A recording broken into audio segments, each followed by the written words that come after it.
We crave a transformation that bridges the gap between who we are right now and who we were created to be. We live in a world that is obsessed with improvement. We have apps to track our sleep, diets to hack our metabolism, and step-by-step guides to optimize our mornings. We are constantly trying to tweak our lives, but tweaking is not the same as transforming. Tweaking is just rearranging the furniture in a room that still has a leaking roof. There is something much deeper than self-improvement worth exploring here, and that something is transformation. There is a profound difference between change and transformation. Change is doing things differently.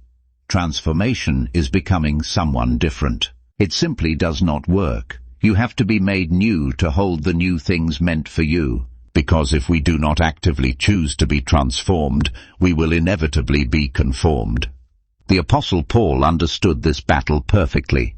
In the book of Romans, chapter 12, verse 2, he writes, "Do not conform to the pattern of this world, but be transformed by the renewing of your mind." Look at that first word, conform. The world has a mold. It has a pattern. It has a specific way it wants you to think about success, relationships, money, and your own self-worth.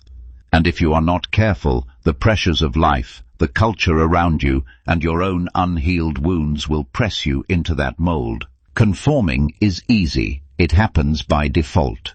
Water always takes the shape of the container you pour it into.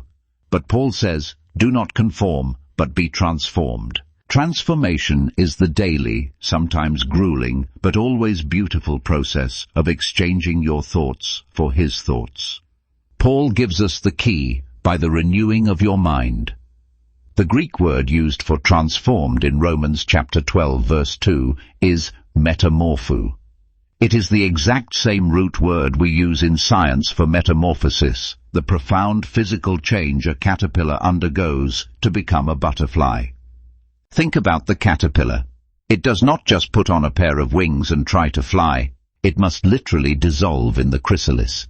It has to completely let go of what it was so that the new creation can emerge. It is an inside-out process. Transformation in our lives is exactly the same.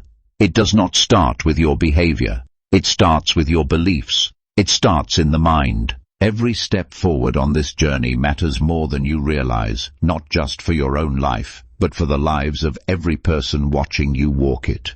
Transformation requires surrender, and human beings generally resist surrendering control.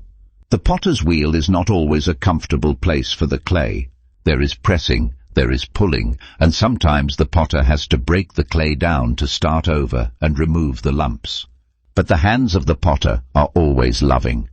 In 2 Corinthians chapter 3 verse 18, Scripture tells us that as we contemplate the Lord's glory, we are being transformed into his image with ever-increasing glory, which comes from the Lord, who is the Spirit.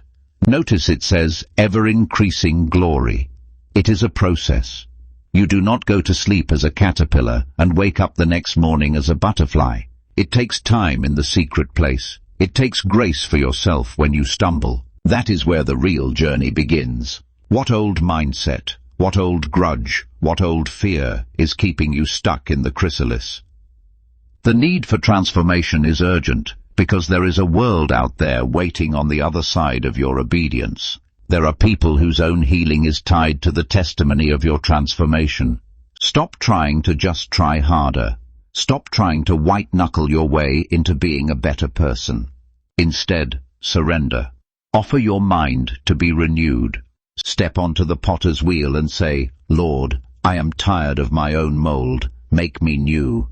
When you do that, you will find that the pain of staying the same was far worse than the beautiful, life-giving process of being completely transformed.